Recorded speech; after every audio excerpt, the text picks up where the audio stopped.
standard way to replace fence posts is to either dig out the existing concrete that they are set in, which is labor intensive, or to buy brackets such as Simpson's strong ties, which are unsightly. I came up with this pretty simple and fast method to replace rotted fence posts several years ago, and as far as I know, it hasn't been offered on the internet yet. The method consists of setting a 1-inch EMT conduit pin in the existing cement that the rotted post was set in, and then setting the new post over that pin and securing it with polyurethane glue such as Gorilla Glue. I've used this process to replace cedar rail fence posts, but I believe it would work equally well on line posts for a regular fence. The post you see above is an end post with a mailbox on top that I replaced 6 years ago. It is as rigid as the day I installed it, and you would never know that the post isn't set in the ground.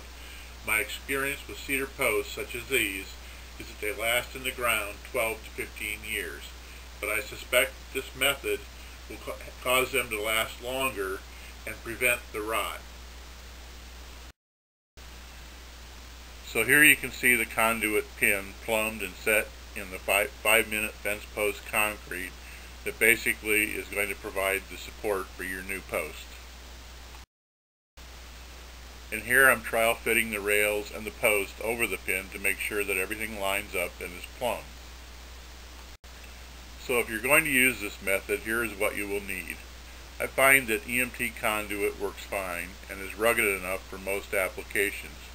You could substitute galvanized pipe if you're looking for overkill. Quick-set fence post concrete is the way to go, but you could also substitute regular mortar. It will just take longer to set. If the old fence post is intact above the ground, then you can remove it and reuse it after cutting off the rotted underground portion. That was the case for the post I showed you at the beginning of this video. The rest of the supplies are straightforward. Most of these tools are straightforward except for the ship auger. These run about $30, and you'll need a fairly heavy drive drill to drive it. The pry bar is for cleaning out the rotted wood of the existing hole. Another way to clean out the hole is to drive the conduit into the rotted wood with the sledgehammer and remove the wood that is rammed up the center of the conduit. Just don't get too ambitious by driving the conduit down to the point where you can't remove it. So here we go. I've broken off the existing post and I'm cleaning the rotted wood out of the hole using the pry bar. Here I've finished cleaning out the hole, swept off the surface of the existing concrete and cut the EMT conduit to length. I then drove it into the hole with my sledgehammer. I set the conduit below the ground surface about 16 inches and plumbed it using a standard level. In this step I filled the hole with mixed grout. I also filled the conduit with grout just to make it more rigid and to exclude water after the post is set. Now you'll want to measure the distance from the top of the grout you placed in the previous step to the top of the post and cut off the excess on the new post.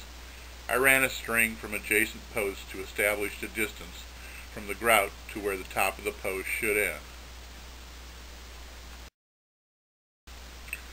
Trial fit the post adjacent to the conduit pin by inserting the rails to identify where on the base to drill the hole for the pin. Once you've done that, drill the hole using the ship auger, keeping the hole aligned with the center line of the post. If you're not familiar with ship augers, see the picture at left. You can get these at most building supply locations. Once the hole is drilled, dip the end of the post in wood preservative to keep it from rotting. While you're at it, dip the ends of the rails in wood preservative. I find these rails rot once they are inserted in the mortises on the fence posts unless you treat them. Once again, trial fit the rails, and after all the rails are inserted, lower the fence post fully onto the grout. If everything fits right, go ahead and coat the EMT pin and the grout beneath the post with Gorilla Glue and lower the post again. After the Gorilla Glue is set, you can scrape off any excess that flowed out from around the base. If you have any gap between the bottom of the post and the grout, just add some additional grout to fill it in. So that's it. Here is the replaced post. I've replaced 3 of the 4 rails because of rot in the old rails. Good luck with your project, and I hope this helps.